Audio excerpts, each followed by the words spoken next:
Hello बच्चों। आज मैं आप लोगों को क्लास 7th की जो आपके पास एनसीईआरटी की बुक है ना मैथ्स की, उसमें आज हम अपना नया चैप्टर नंबर 5 स्टार्ट कर रहे हैं, जिसका नाम है कनेक्टिंग द डॉट्स। क्या सीखने वाले हैं हम इस चैप्टर में? नाम से अगर आप देखो कनेक्टिंग द डॉट्स क्या है, तो एक तरीके से अगर आपको याद हो कि आपने 6th क्लास में भी ग्राफ, बार ग्राफ, ठीक है, एवरेज, मीन, मीडियन, मोड, ये सब थोड़ा बहुत जाना होगा। जाना है, 5th में भी जाना होगा थोड़ा बहुत। तो वो सारी चीजें हम यहाँ पर जानने वाले हैं। स्टैटिस्टिकल जो होता है ना, उसके बारे में हम यहाँ पर थोड़ा बहुत जानने वाले हैं। तो स्टार्ट करते हैं अपने 5.1 टॉपिक से। कह रहा है of questions and statement. Your teacher tell you that they are meeting two of their childhood friend this evening. आपकी टीचर ने आपको बोला कि आज वो they are meeting two of their childhood, दो चाइल्डहुड फ्रेंड से वो मिली इवनिंग में। वन इज 5 फीट टॉल था and other one is 6 feet tall. What is your guess as to each friends gender based on this information. तो क्या इस information पे बेस्ड आप जो और बाकी के फ्रेंड्स हैं उनके जेंडर के बारे में बता सकते हो?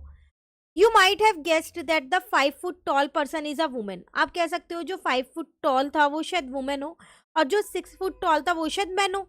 नॉर्मली मैन की हाइट जो है वो ज़्यादा होती है एज कंपेरिजन टू वुमेन। ठीक है, तो there is a chance that you are wrong. पर ऐसा हो भी सकता है कि आप गलत हो। कई बार ऐसा भी हो सकता है कि मैन की हाइट कम होती है और वुमेन की हाइट ज़्यादा होती है। But experience tell us that 5 foot tall man and 6 foot tall women are rare. पर एक्सपीरियंस ये बोलता है कि जो मैन है उसकी हाइट बहुत ही रेयर होता है कि छोटी होती है, और वुमेन की ज़्यादा, वुमेन की बड़ी होती है। एक्सपीरियंस ऐसा कहता है। तो हम एक्सपीरियंस से हमने क्या किया, यहाँ पर एक गेस कर लिया कि जिसकी हाइट छोटी है वो वुमेन हो गई है और जिसकी हाइट बड़ी है वो मैन हो गया है। तो we have seen that more often man are taller than women. ये हमने नॉर्मली देखा ही है कि ज्यादातर जो मैन होते हैं वो वुमेन से टॉलर होते हैं। The above is the simple example of statistical thinking. तो नॉर्मली आपने एक चीज सोची, अपने एक्सपीरियंस, जो भी आपको एक्सपीरियंस आपने गेन किया उसके बेसिस पे आपने एक चीज यहाँ पर बता दी। We regularly come across statements. ऐसे हम कई सारी स्टेटमेंट्स डेली में भी देखते हैं, जैसे I take about 15 minute to cycle from school to home. School से घर जाने के लिए मेरे को 15 मिनट लगते हैं साइकिल पे। पर ऐसा भी हो सकता है कभी कभार 14 मिनट लगे हो, कभी 16 लगे हो, कभी 12 भी लग सकते हैं और ज़्यादा भी लग सकते हैं, है ना। तो हमने क्या किया, अपने एक्सपीरियंस से बता दिया कि मुझे डेली 15 मिनट ही लगते हैं। I think my pen might last for 2 more weeks। It is time to get a new one soon. ऐसा लगता है कि जो मेरा पेन है अभी 2 हफ्ते और चल जाएगा, तो जो नया पेन है उसको लेना पड़ेगा उसके बाद। तो 2 हफ्ते चल जाएगा, ये आपने अपने एक्सपीरियंस से बताया कि आप डेली में कितनी स्टडी करते हो। पर कभी ऐसा भी हो सकता है कि अगर आपने स्टडी ज़्यादा कर ली तो पेन जल्दी भी खत्म हो सकता है, या स्टडी कम की है तो पेन देर तक भी चल सकता है। बट आप अपने एक्सपीरियंस से क्या करते हो, यहाँ पर एक आइडिया लेके चलते हो कि मेरा एक पेन 10 दिन चलता है, या 15 दिन चलता है, या 5 दिन चलता है। ये आपका एक्सपीरियंस है ना। Same David spends about 7 hours daily in a school. एक जना है डेविड, वो क्या करता है, 7 घंटे उस स्कूल में बिताता है डेली। तो ये उसका पास्ट एक्सपीरियंस ही तो है, वो 7 घंटे डेली जो अपने स्कूल में बिता रहा है। उसी तरीके से since I started to eat fruits and vegetable more frequently, I am able to run 2 kilometre more each day.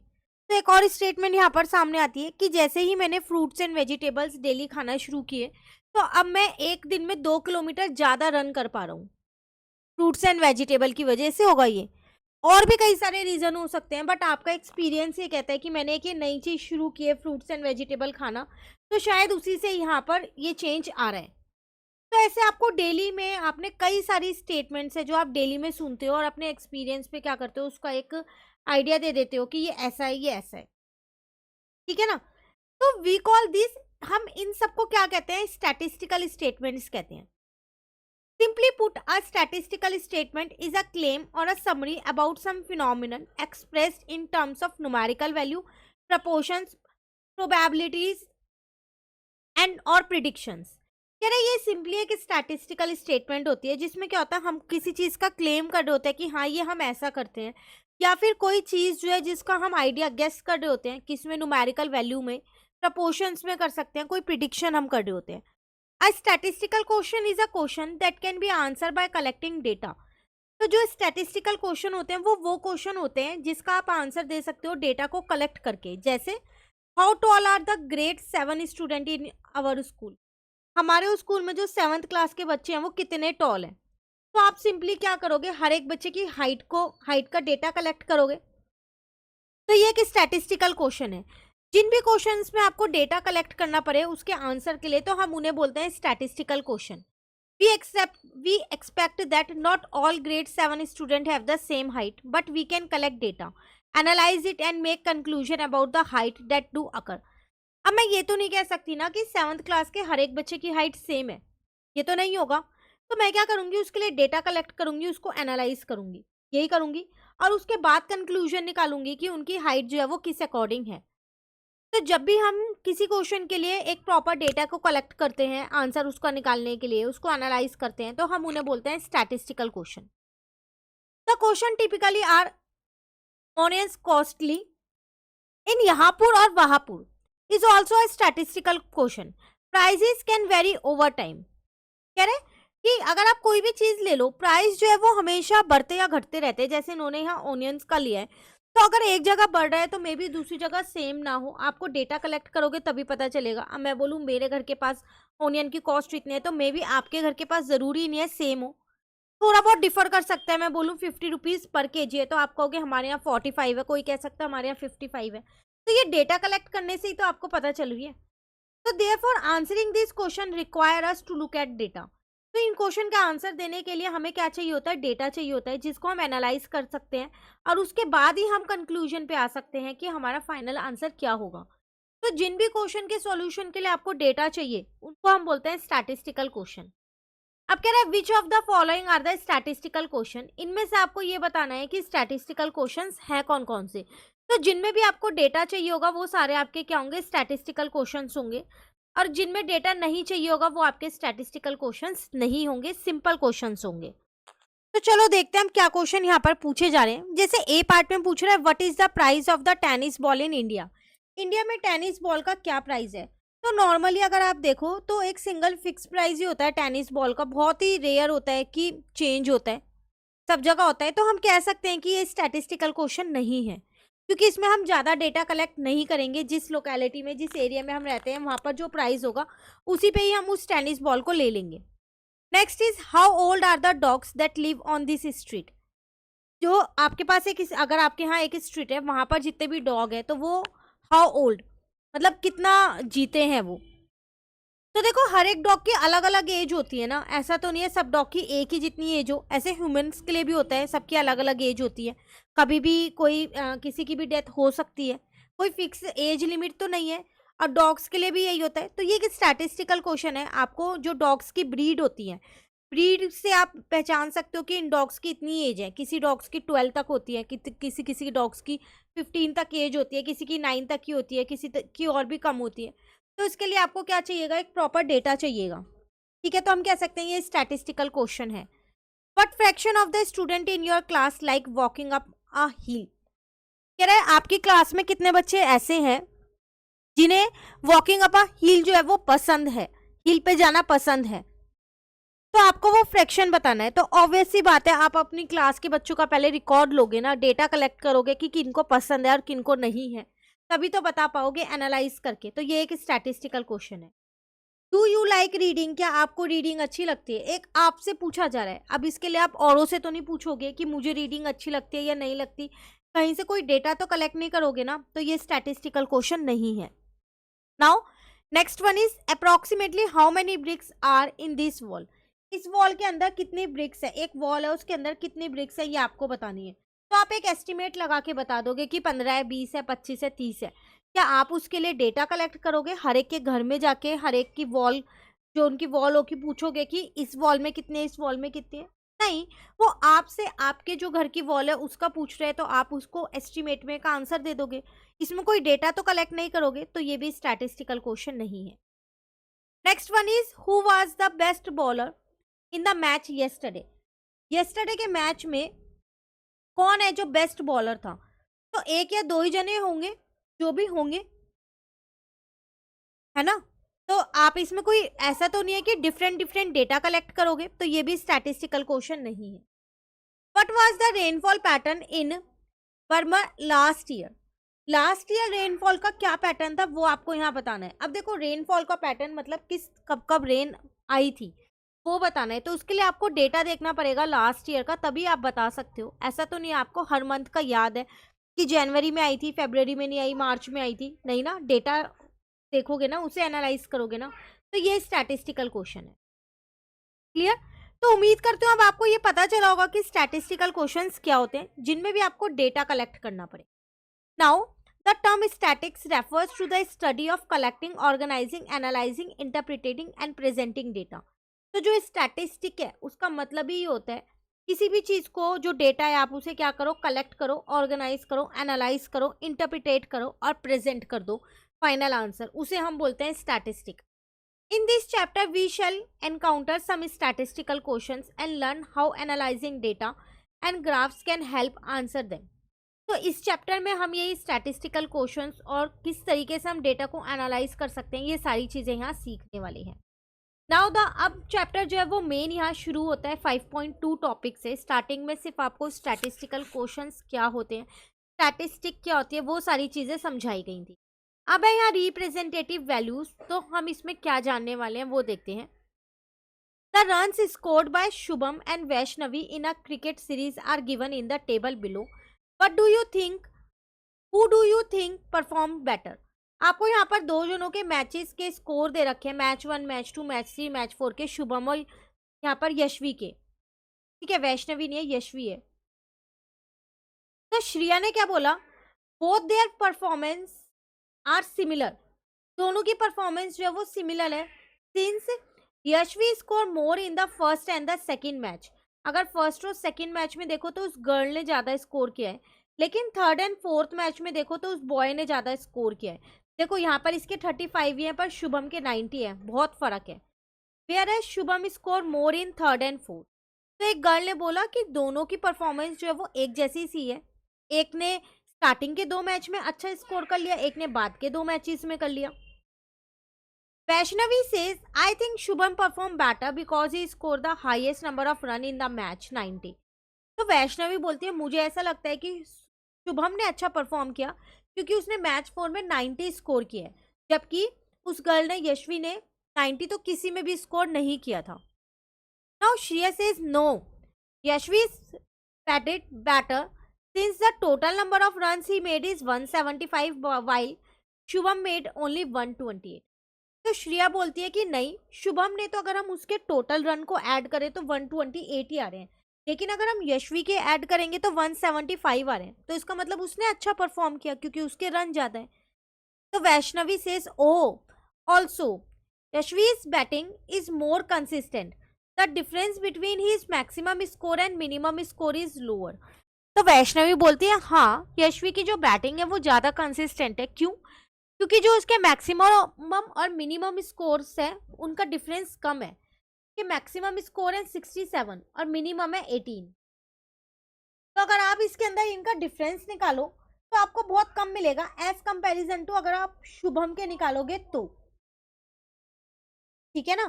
तो शुभम के में अगर आप देखो तो 90 का डिफरेंस है क्योंकि उसके मिनिमम तो एक में 0 ही है, और अगर आप इसका देखो तो आपको 49 का डिफरेंस मिलेगा सिर्फ। तो उसने बोला हाँ, उसकी बैटिंग ज्यादा अच्छी है। The table below show the runs scored bye these 2 players in another series. अब एक और सीरीज हुई और दोनों में उन्होंने क्या किया, दोबारा यहाँ पर मैचेस के स्कोर दोनों के दे रखे हैं। अब बताओ कि अब किसका बैटर है। तो अगर अब आप यहाँ देखो तो यशवी ने एक मैच तो यहाँ खेला ही नहीं है। अब वैष्णवी क्या कहती है, here Shubham perform better since is total run is 110। अब कहती है शुभम के जो टोटल रन है वो 110 है, जबकि उस गर्ल के 96 ही है क्योंकि उसने एक मैच तो खेला ही नहीं है। तो वैष्णवी के हिसाब से अब शुभम ने अच्छा परफॉर्म किया है। What do you think of Vaishnavi statement? आपको क्या लगता है कि वैष्णवी सही बोल रही है? श्रेया बोलती है, श्रेया से but Vaishnavi made 96, Yashvi made 96 run in 4 matches. पर श्रेया बोलती है कि इसने जो ये 96 रन बनाए ये 4 मैच में बनाया, ना कि 5 मैच में, क्योंकि उसने एक मैच तो खेला ही नहीं। और शुभम ने 110 रन जो है वो 5 मैच में बनाए हैं। ज्यादा फर्क थोड़ी है, 14 का ही तो डिफरेंस है। ठीक है ना? तो हाउ डू वी से हु परफॉर्म बेटर, तो फिर मैं कैसे कह सकती हूँ कि कौन किसने अच्छा परफॉर्म किया, या तो दोनों ने सारे मैचेस खेले होते उसके बाद हम कंपेयर करते, पर यहाँ पर तो यशवी ने एक मैच खेला नहीं ना, तो हम ऐसे नहीं कह सकते कि शुभम की परफॉर्मेंस अच्छी है क्योंकि उसके रन ज्यादा है। उसके रन इसलिए ज्यादा है ना क्योंकि उसने मैच ज्यादा खेले हैं। It is often not simple to compare two group of numbers and clearly say that one is better than other. तो हम एकदम से नहीं बता सकते कि ये इससे अच्छा है या फिर ये इसके इसके कंपैरिजन में इसके जो परफॉर्मेंस है वो कम अच्छी है। Can a single number act as a representative of a group number, क्या आप एक सिंगल नंबर को पूरे ग्रुप ऑफ नंबर से रिप्रेजेंट कर सकते हो? For example, can we represent Shubham's और Yashvi's batting in this series with one number, क्या मैं उनको एक नंबर से रिप्रेजेंट कर सकती हूँ उन दोनों की बैटिंग को? We, so one way already the total of the values in a group, but if the group size are different then the total may not be appropriate measure to compare। हमने एक तरीका अपनाया कि उनके दोनों के runs का total कर दें और देख लें कि किसकी परफॉर्मेंस बेटर है, लेकिन अगर उनका ग्रुप साइज सेम नहीं हुआ, जैसे यहाँ पर यशवी ने एक मैच नहीं खेला, तो फिर आप यहाँ पर ये 110 और 96 को कंपेयर नहीं कर सकते। तो फिर ये एक अप्रोप्रिएट तरीका नहीं है कि उनका टोटल करके निकाल लो। तो in some matches a player could have score more and in other matches less. कई बार ऐसा होता है कि कुछ मैचेस में प्लेयर अच्छा खेलता है, कुछ में कम अच्छा खेलता है। तो a representative number for a group can be found by balancing out this high and low. तो हम एक रिप्रेजेंट जो नंबर हमारे को पूरा एज अ ग्रुप को रिप्रेजेंट करेगा, तो हम क्या करते हैं, वो नंबर होता है जो इस हाई और लो को बैलेंस करके चले। कई बार स्कोर ज़्यादा है, कई बार कम है, उनको। For example, we can add up the runs scored in all the matches and divide the total by the number of matches played। हम ऐसा कर सकते हैं कि जितने भी रन्स स्कोर किए उन सबको हम ऐड कर लेते हैं और जितने मैचेस हमने खेले हैं उससे हम उसे क्या करते हैं, डिवाइड कर देते हैं। वी कॉल दिस, इसे हम क्या बोलते हैं, एवरेज या अरिथमेटिक मीन बोलते हैं। तो अब हम क्या कर सकते हैं, यहाँ पर 110 इसके शुभम के थे, इसने 5 मैच खेले थे, तो इसे 5 से डिवाइड कर देते हैं और 96 को 4 से डिवाइड करते हैं क्योंकि गर्ल ने एक मैच नहीं खेला था। ठीक है, तो यहाँ पर इन्होंने वही चीज़ की, एवरेज निकाल लिया शुभम के स्कोर का भी जो कि 21 आया, और एवरेज निकाला यशवी के स्कोर का जो कि 24 आया। तो अगर आप यहाँ पर देखो तो शुभम का जो एवरेज है वो कम है। In this series Yashasvi's average number of run is higher than Shubham, जबकि उसने एक मैच नहीं खेला था तब भी। ठीक है, तो जब भी आपको ऐसे ग्रुप में दे रखा हो, कोई आपको रिप्रेजेंटेटिव नंबर चाहिए हो, तो उस केस में आप क्या करते हो, डायरेक्ट कंपैरिजन नहीं करना, आप उसमें एवरेज या फिर उसका जो दूसरा नाम है अरिथमेटिक मीन, जिसे हम एएम कहते हैं और सिंपली हम उसे मीन भी कहते हैं, आप वो निकालो और उसके बाद बताओ किसकी परफॉर्मेंस बेटर है। ठीक है, नाउ यहाँ पर मीन का वही एक फॉर्मूला लिख दिया है, sum of all the values in the data and the number of values in the data. जितनी भी वैल्यूज है उनका सम डिवाइडेड बाय उनका टोटल करना। क्लियर यहाँ तक? अब ये आपसे कह रहा है average as a fair share. The average can also be understood as a fair share और equal share. Shreya and 4 of his friend have collected the following number of guavas। Shreya और उसके 4 फ्रेंड्स ने कुछ गुआवा कलेक्ट किए, 3, 8, 10, 5 and 4। Parag and 5 of his friend has collected the following number of guavas। ऐसी एक boy है और उसके कुछ फ्रेंड्स थे, 5 फ्रेंड्स थे, उन्होंने इतने कलेक्ट किए। Each group will share their guava equally amongst themself. हर एक ने वो शेयर के इक्वली किए। In which group will each member get a bigger share. तो बताओ वो गर्ल्स वाला ग्रुप को ज्यादा गुआवा मिले होंगे या बॉयज वालों को मिले होंगे? अब टू फाइंड आउट दिस, इसको फाइंड करने के लिए क्या करोगे, we first find out how many guavas each group has collected. पहले तो मुझे देखने पड़ेंगे दोनों ग्रुप में कितने कितने गुआवा दोनों ने कलेक्ट किए। तो श्रेया के जितने थे 3, 8, 10, 5 एंड 4, मैंने उन्हें यहाँ प्लस कर लिया तो 30 आ गया। सेम ऐसी पराग के कितने थे, 5, 4, 6, 3, 4, 8, तो उन्हें प्लस किया तो भी मेरा 30 आ गया। इसका मतलब दोनों ने 30 गुआवा कलेक्ट किए थे, तो गुआवा तो दोनों ने सेम कलेक्ट किए थे। अब उनके ग्रुप में कितने कितने लोग हैं वो देखना है। तो यहाँ पर श्रेया और 4 फ्रेंड है, तो टोटल मिला के यहाँ पर 5 लोग हैं फर्स्ट वाले ग्रुप में, गर्ल्स वाले में। जबकि पराग वाले में पराग और 5 फ्रेंड है, तो टोटल मिला के 6 जने हैं उसके। तो 30 गुआवा श्रेया के पास है, वो 5 जनों में बांटेगी तो हर एक को 6-6 मिल जाएंगे। पराग के पास भी 30 ही है, पर वो 6 जनों में बांटेगा तो हर एक को 5 ही मिलेंगे। तो इसका मतलब जो श्रेया के ग्रुप में लोग हैं उनको ज्यादा गुआवा मिल रहे हैं, है ना। तो मैंने यहाँ पर वही निकाल लिया है। तो श्रेया के ग्रुप में 6 गुआवा मिले सबको, पराग के ग्रुप में 5 मिले। So the member of Shreya's group get 1 more guava each than the member of Parag's group. Shreya के ग्रुप को ज्यादा मिल गए, ठीक है। Now Vaishnavi tracked the number of hibiscus flowers blooming in her garden each day. The data for the last few days is 27943. What is the average number of hibiscus flowers blooming per day in Vaishnavi's garden? यहाँ पर वैष्णवी ने देखा कि उसके garden में जो flower है वो किस तरीके से ब्लूम कर रहा है हर दिन। तो उसने वो नोटिस किया, कुछ दिन का डेटा आपको यहाँ दे रखा है, आपको बताना है कि उसका एवरेज क्या है। तो 27943 को आप क्या कर दोगे, प्लस कर दोगे, एवरेज निकालना है। टोटल 5 दिन का डेटा है ये, तो डिवाइडेड बाय 5 कर दोगे, तो ऑन एन एवरेज हर दिन 5 फ्लावर्स जो है वो ब्लूम कर रहे हैं। क्लियर। उसके बाद आपसे क्या कह रहा है, वो सब यहाँ लिखा हुआ है। In this case, the average tells us the number of flower blooming each day if an equal number of flower bloomed daily. अगर हर दिन equal flower bloomed कर रहे हैं तो उन्होंने उसका average बता दिया। One of the term used for arithmetic mean in an ancient Indian mathematics is समामिति means measure. एक अर्थमेटिक मीन के लिए one of the term used, arithmetic mean के लिए जो यूज किया जाता है इंडियन मैथमेटिक्स में वो है मीन्स, मेजर करना। समा का मतलब होता है इक्वल। तो some terms use for arithmetic mean in Indian text include, ऐसे ये बहुत सारी टर्म्स यहाँ पर लिखी हुई हैं जो अर्थमेटिक मीन के लिए यहाँ पर यूज होती है। ब्रह्मा गुप्ता ने जो दी है वो लिख दिया है, महावीर आचार्य ने जो दी है वो यहाँ पर लिख दी है। तो ये वो सारी टर्म्स आपके पास यहाँ पर लिखी गई है। तो अरिथमेटिक मीन का मतलब ही क्या है, मतलब कॉमन और इक्वल होना। समा का मतलब है यहाँ पर इक्वल। क्लियर। तो ये था आपके पास टॉपिक रिप्रेजेंटेटिव नंबर का। अब इससे रिलेटेड आपको यहाँ फिगर इट आउट के क्वेश्चंस दे रखे हैं 5, इनको नेक्स्ट क्लास में कंप्लीट करेंगे। आज आप ये टॉपिक अच्छे से समझ लीजिए, कहीं भी आपको दिक्कत लगे आप कमेंट करके पूछ सकते हैं। Thank you.